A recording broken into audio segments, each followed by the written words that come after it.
എനിക്ക് തോന്നുന്നു ഈ ഹേമ കമ്മിറ്റി റിപ്പോർട്ടിൽ പരാമർശിച്ചിരിക്കുന്ന പേരുകൾ അത് വെളിയിൽ വരണം എന്ന് പറഞ്ഞിട്ടുള്ള എന്ന് നിലപാടെടുത്തിട്ടുള്ള മലയാള സിനിമയിലെ ഒരു സംഘടന ഫെഫ്കയാണ് എന്നുള്ളത് നിങ്ങളെ ഞാൻ ഓർമ്മിപ്പിക്കുകയാണ്.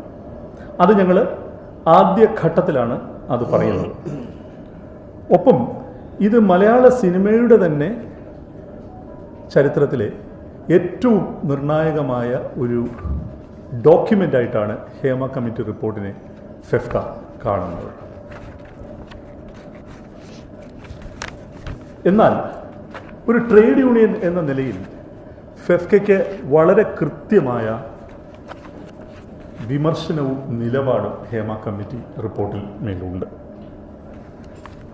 പ്രധാനപ്പെട്ട വിമർശനം കമ്മിറ്റി കാണേണ്ട ആളുകളെ തിരഞ്ഞെടുത്ത രീതിയിലാണ്. അതായത് കമ്മിറ്റിയുടെ റിപ്പോർട്ടിൽ പറയുന്നുണ്ട്, കമ്മിറ്റി ഇവിടെ പ്രവർത്തനം ആരംഭിക്കുന്നതിന് മുമ്പ് ഒരു പത്രപരസ്യം കൊടുത്തിരുന്നു.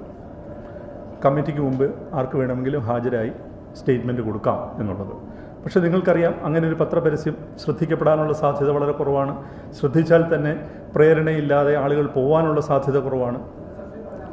അങ്ങനെ അതിനുശേഷം ഞങ്ങളെ വളരെ പ്രധാനമായിട്ട് കാണുന്നത് ഈ റിപ്പോർട്ടിൻ്റെ 14ാമത്തെ ഖണ്ഡികയിൽ ഒരു കാര്യം പറയുന്നുണ്ട്.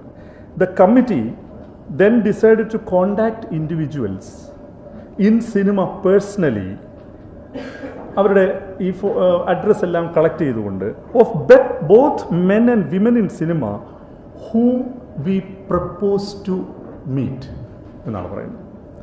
whom we propose to interact with എന്നാണ് പറയുന്നത്.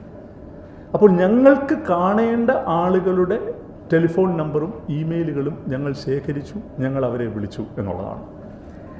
അപ്പോൾ ഈ ഞങ്ങൾക്ക് കാണേണ്ട ആളുകൾ ഇന്ന ആളുകളാണ്, ഇത്ര പേരേ ഉള്ളൂ മലയാള സിനിമയിൽ നിന്നുള്ള ഏത് അടിസ്ഥാനത്തിലാണ് ഈ കമ്മിറ്റി ആ തിരഞ്ഞെടുപ്പ് നടത്തിയത്?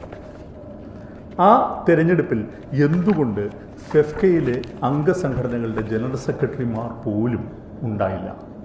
മലയാളത്തിലെ ഏറ്റവും വലിയ ട്രേഡ് യൂണിയൻ ഫെഡറേഷൻ 8000 പേര് പ്രവർത്തിക്കുന്നുണ്ട് ഇപ്പോൾ. അന്ന് എനിക്ക് തോന്നുന്നു 5000 ശിഷ്ടം ആളുകളാണ് ഫെഫ്കയിൽ പ്രവർത്തിച്ചിരുന്നത്.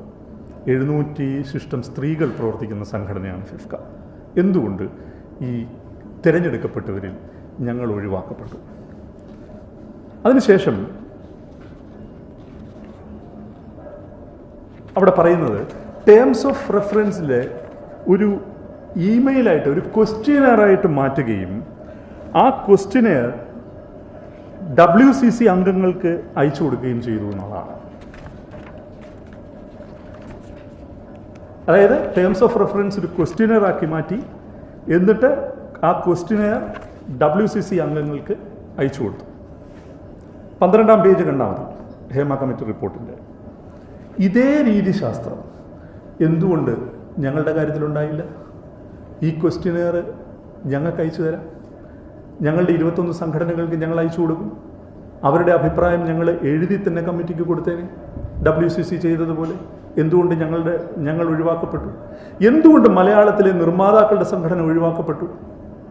എന്തുകൊണ്ട് മലയാളത്തിലെ ആക്ടേഴ്സിൻ്റെ സംഘടന ഒഴിവാക്കപ്പെട്ടു? എന്തുകൊണ്ടാണ് ഒരു ക്വസ്റ്റ്യനർ ഇമെയിൽ ചെയ്യുക എന്ന് പറഞ്ഞാൽ വളരെ നിസ്സാരമായൊരു പ്രൊസീജിയർ ഞങ്ങളുടെ കാര്യത്തിൽ സംഭവിക്കാതിരുന്നത്?